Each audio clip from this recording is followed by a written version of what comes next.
എന്തായിരുന്നു ഒരു തെരഞ്ഞെടുപ്പ് കമ്മീഷൻ എന്നുള്ളതിനെക്കുറിച്ച് ഒരു ഒറ്റയാൾ പോരാട്ടം നടത്തി അതെന്താണ് തെരഞ്ഞെടുപ്പ് കമ്മീഷൻ എന്തായിരിക്കണമെന്ന് കാണിച്ചത് നമ്മുടെ യശസ്വരീനായ ശ്രീ ടി.എൻ. ശേഷനാണ്.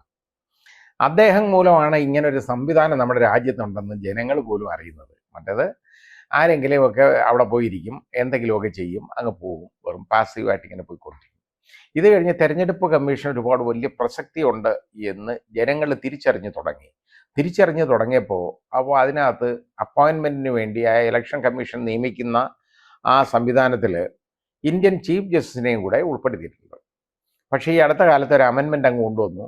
അതായത് പ്രതിപക്ഷ എം പിമാരെയൊക്കെ സസ്പെൻഡ് ചെയ്തതിന് ശേഷം അത് ഒന്നുമില്ലാതെ വെറുതെ അങ്ങ് ഒരു ചർച്ചയും കൂടാതെ പാസ്സാക്കിയെടുത്ത് പോയി ആ സമിതിയിൽ നിന്ന് ആ കമ്മിറ്റിയിൽ നിന്ന് നേരെ ഇന്ത്യൻ ചീഫ് ജസ്റ്റിസിനെ എടുത്ത് കളഞ്ഞു. ആ രീതിയിലുള്ള ഒരു പ്രഖ്യാപനം വന്നു. ഇന്ത്യൻ ചീഫ് ജസ്റ്റിസ് അത് ഇല്ലെങ്കിൽ പോലും ഇന്ത്യൻ ചീഫ് ജസ്റ്റിസ് അല്ലാതാവത്തില്ല, കാര്യമൊന്നും ഉള്ളതല്ല. പക്ഷേ ഇങ്ങനൊരു പ്രഖ്യാപനം കൊണ്ടുവന്ന് ആ ഒരു ഭേദഗതി കൊണ്ടുവന്നിട്ട് അതങ്ങ് പാസ്സാക്കിയെടുത്ത് കൊണ്ടുപോയി. അതിനുശേഷം അവർക്ക് ഇഷ്ടമുള്ള ആളുകളെയൊക്കെ നോക്കി ഈ ഇലക്ഷൻ കമ്മീഷനിലേക്ക് വെക്കും.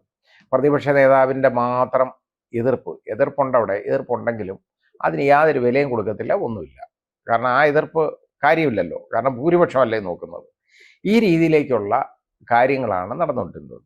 അപ്പോൾ ഇലക്ഷൻ കമ്മീഷനെ സംബന്ധിച്ചിടത്തോളം ഇവിടെ രാഹുൽ ഗാന്ധി ഏതെങ്കിലും ഒരു പ്രസംഗം നടത്തിയാൽ, അത് പ്രധാനമന്ത്രി എന്തെങ്കിലും പറഞ്ഞാൽ, അദ്ദേഹം പ്രധാനമന്ത്രി പറയുന്നത് എന്ന് പറയുന്ന ഒരു രാഷ്ട്രീയ നേതാവായിട്ട് പ്രധാനമന്ത്രി വരുന്നത് കൊണ്ടാണ് ഈ പ്രധാനമന്ത്രി ഇതിൽ ആക്രമിക്കുന്നത്.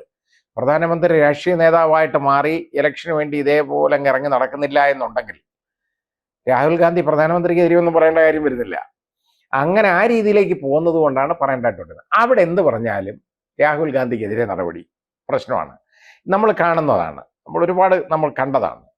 അപ്പോൾ ഇവിടെ ഇപ്പോൾ വന്നു കഴിഞ്ഞപ്പോൾ വളരെ മോശമായ രീതിയിൽ, അതായത് നമ്മുടെ RP ആക്ടിൻ്റെ 123 വകുപ്പ് അനുസരിച്ച് വരേണ്ട കറപ്റ്റ് പ്രാക്ടീസ് വരേണ്ടടുത്ത് പോലുള്ള പ്രസ്താവനകൾ പോലും നമ്മൾ ഈ ഭരണപക്ഷത്തു നിന്ന് കാണുമ്പോൾ അതിന് പരാതി കൊടുത്തിട്ട് ആ പരാതി ബധിരകർണങ്ങളിലേക്ക് വീഴുകയാണ്. കുറേ നാളായിട്ട് പരിഗണിച്ചുകൊണ്ടിരിക്കും. ഇപ്പോൾ ആയിക്കഴിഞ്ഞപ്പോൾ, കാരണം ഇത് പ്രധാനമന്ത്രിക്കെതിരെ വല്ലതും പറഞ്ഞ വിവരം അറിയും എന്നുള്ള പേടിയിലാണത്.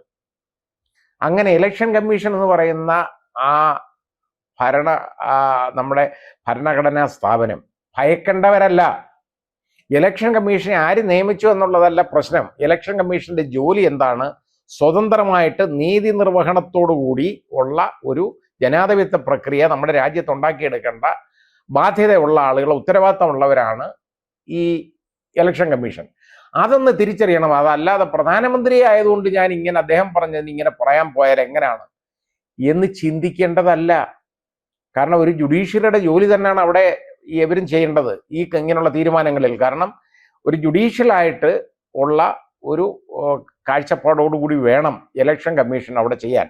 അത് പ്രതിപക്ഷത്തുള്ള ആരെങ്കിലും പറഞ്ഞാൽ അതിനൊരു പ്രത്യേക നടപടി, ഇവിടെ പ്രധാനമന്ത്രിയോ ഭരണപക്ഷത്തുള്ളവരോ പറഞ്ഞാൽ അതിന് വേറെ ഒരു ചെറിയ നടപടി. ഈ രീതിയിൽ, അല്ലെങ്കിൽ അത് പരിഗണിക്കാം, കാണാം, കേൾക്കാം എന്നുള്ള രീതിയിലാണ് പോയിരിക്കുന്നത്. എന്തുകൊണ്ട് ഇതിനകത്ത് പ്രധാനമന്ത്രിക്ക് നോട്ടീസ് കൊടുത്തില്ല എന്നുള്ളത് എനിക്ക് വളരെ അധികം ആശ്ചര്യം ഉണ്ടാക്കുന്ന ഒരു കാര്യമാണ്. കാരണം അങ്ങേയറ്റം വരിക എന്ന് പറഞ്ഞു കഴിഞ്ഞാൽ ഒരു ശാസന മാത്രമേ ഉള്ളൂ ഈ ഇലക്ഷൻ കമ്മീഷനൊക്കെ കൊടുക്കാവുന്നത് ഇങ്ങനെയുള്ള കാര്യങ്ങളിൽ. അല്ലാതെ അവരെ ശിക്ഷിക്കാനൊന്നും ഉള്ള കാര്യമൊന്നും ഓർക്കില്ല. പക്ഷേ അവരുടെ അധികാരങ്ങളൊന്ന് തിരിച്ചറിയണ്ടേ? അധികാരങ്ങൾ തിരിച്ചറിഞ്ഞിട്ട് ആ രാഷ്ട്രീയ പാർട്ടി, പ്രധാനമന്ത്രി പറഞ്ഞ വാക്കുകളെന്ന് പറയുന്നത്, പ്രധാനമന്ത്രിയാണ് പല സ്ഥലങ്ങളിലും ഇതേപോലെ ഉത്തരേന്ത്യയിൽ ഇന്നലെ അദ്ദേഹം അത് വീണ്ടും ആവർത്തിച്ചിട്ടുണ്ട്. രാജസ്ഥാനിലെ പ്രസംഗത്തിൽ ഒരു മതവിഭാഗത്തിനെ ഒറ്റപ്പെടുത്തി സംസാരിച്ചു. ആ രീതിയിൽ മതവിഭജനം നടത്തി വോട്ട് ചോദിക്കുകയാണ്. അതാണ് മനസ്സിലാക്കേണ്ടത്. അതേപോലെ മതത്തിൻ്റെ പേരിൽ വോട്ട് ചോദിക്കുന്നത് വളരെ കുറ്റകരമായ ഒരു കാര്യമാണ്. അതേപോലെ തന്നെ ഇപ്പോൾ അതായത് ഈ കോൺഗ്രസ്സുകാർ ഈ സ്വത്തെല്ലാം പിടിച്ചെടുത്ത്, നിങ്ങളുടെ സ്വത്തുക്കളെല്ലാം പിടിച്ചെടുത്ത് മുസ്ലിങ്ങൾ കൊടുക്കുകയാണ് എന്നുള്ള രീതിയിലൊക്കെ പറയുന്നത് അനാരോഗ്യകരമായ, അധാർമികമായ പ്രസ്ഥാനങ്ങളാണ്. അതൊക്കെ അദ്ദേഹം നടത്തിയെന്ന് പറയുന്നത് വളരെയധികം സങ്കടപ്പെടുത്തുന്ന ഒരു കാര്യമാണ്. കാരണം നമ്മുടെ ഒരു ബഹുമാന്യനായ പ്രധാനമന്ത്രി ഒരു കാരണവശാലും പറയാൻ പാടില്ലാത്ത കാര്യങ്ങളാണ്. ഇന്നത്തെ അദ്ദേഹത്തിൻ്റെ പ്രസ്താവന ഇന്നലെ അവിടെ നടത്തിയ നോർത്ത് ഇന്ത്യയിൽ തന്നെ നടത്തിയ പ്രസ്താവന ഇന്നിപ്പം പത്രത്തിനകത്തൊക്കെ വന്നിട്ടുണ്ട്. പത്രത്തിൽ നിന്ന് നമുക്ക് കാണാൻ പറ്റുന്നത് അദ്ദേഹം പറഞ്ഞേക്കുന്നത് മുസ്ലിങ്ങൾക്ക് സംവരണം കൊടുത്തേക്കുന്നത് നിയമവിരുദ്ധമാണെന്നാണ്. എങ്ങനെയാണെന്ന് എനിക്കറിയില്ല. പിന്നോക്ക വിഭാഗങ്ങൾക്ക് കൊടുത്തേക്കുന്ന സംവരണമാണ്. അത് പിന്നോക്ക വിഭാഗമല്ല എന്നുള്ള ധാരണയുണ്ടെങ്കിൽ ജാതി സെൻസസ് നടത്തി നോക്കണം. അതിന് അദ്ദേഹം തയ്യാറല്ല. ജാതി സെൻസസ് നോക്കിക്കഴിഞ്ഞാൽ മുസ്ലിങ്ങൾ പിന്നോക്കാവസ്ഥയാണോ അല്ലയോ എന്നറിയാം. അപ്പോൾ അതിന് തയ്യാറല്ല, പക്ഷെ വിളിച്ചു പറയാം.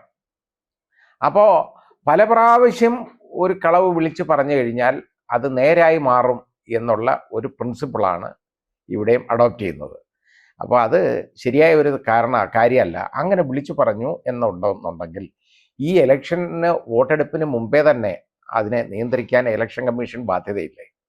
ഇലക്ഷൻ കമ്മീഷൻ ആരെയും ഉപദ്രവിക്കാനോ ശിക്ഷിക്കാനോ ഉള്ള സംവിധാനമല്ല. പക്ഷേ ഈ ഇലക്ഷൻ കൺട്രോൾ ചെയ്യണം, നല്ല രീതിയിൽ പോവാം, ജനാധിപത്യ പ്രക്രിയ നന്നായിട്ട് നടക്കണം, ആരോഗ്യകരമായ പ്രവർത്തനങ്ങളുടെ ആയിരിക്കണം, അധാർമികത അതിൽ നിന്ന് മാറണം. ഈ രീതിയിലുള്ള ഒരു കാഴ്ചപ്പാട് ആണ് ഇലക്ഷൻ കമ്മീഷൻ പുലർത്തേണ്ടത്. പക്ഷേ അതിവിടെ അവർ നിർവഹിക്കുന്നുണ്ടോ ഇല്ലയോ എന്നുള്ളത് വളരെ സംശയകരമായ കാര്യമാണ്. അതായത് ഇപ്പോൾ നമ്മുടെ ബഹുമാന്യനായ പ്രധാനമന്ത്രിയെ എന്തെങ്കിലും പറഞ്ഞു കഴിഞ്ഞാൽ അത് രാജ്യദ്രോഹമാകും എന്ന് കണക്കാക്കുന്ന സംവിധാനത്തിൽ എനിക്കിതിൽ കൂടുതൽ ഇതിനെക്കുറിച്ചൊന്നും പറയാനില്ല.